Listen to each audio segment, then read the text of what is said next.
In a court of law, attorneys have to prove whether a person might be guilty or innocent.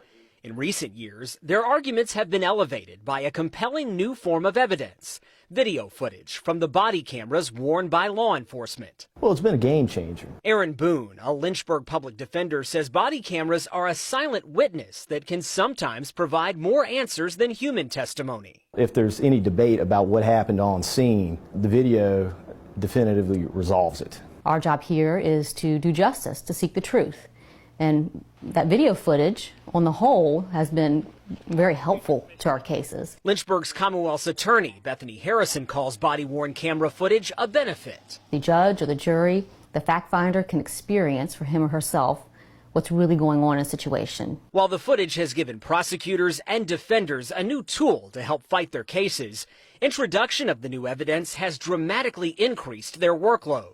A conservative estimate would be that it has tripled our actual workload per case. Boone says attorneys in his office sometimes have to work additional night and weekend hours to watch all of the body camera evidence. The time expenditure is huge because you have to watch a significant portion, if not all, of the particular video. The reason I stopped you today is because you ran a stop sign back there. For some cases, Boone says there might be more than 12 hours of footage available. Just speaking for me, to give you an example, I had one case where I had to review 16 hours of body camera footage. Since the footage is coming from law enforcement, prosecutors bear the responsibility of processing the video as evidence of the state. Every time that body cam turns on, you're creating evidence. You may have hours upon hours of videotape to explore. So to do this job right, you not only have to obtain that evidence, but review it ahead of time before walking into court. Lawmakers in the Virginia General Assembly saw the workload increasing and took action.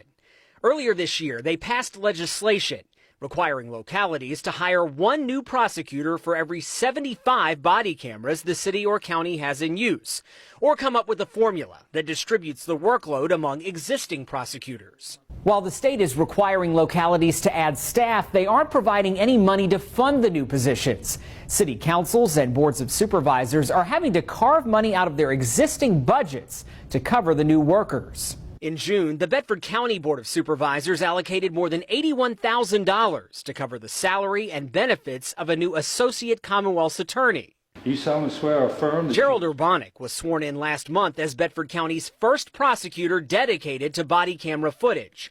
He gathers videos from law enforcement, reviews the evidence, and makes copies for defense attorneys. That sort of helps streamline the process, reduce the workload for other people in the office, and then just make sure that everything's happening that needs to happen. In Lynchburg, the introduction of body cameras led the Commonwealth's attorney to create 2 additional positions.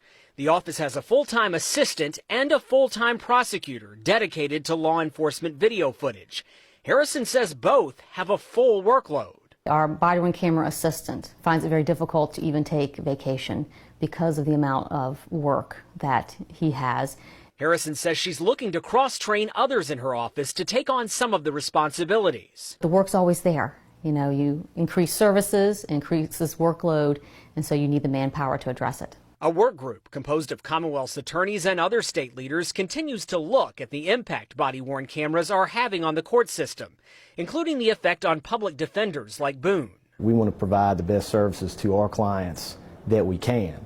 And in order to do that, we need better staffing and we need better compensation for my staff and my lawyers. It's one more way attorneys say justice comes at a cost.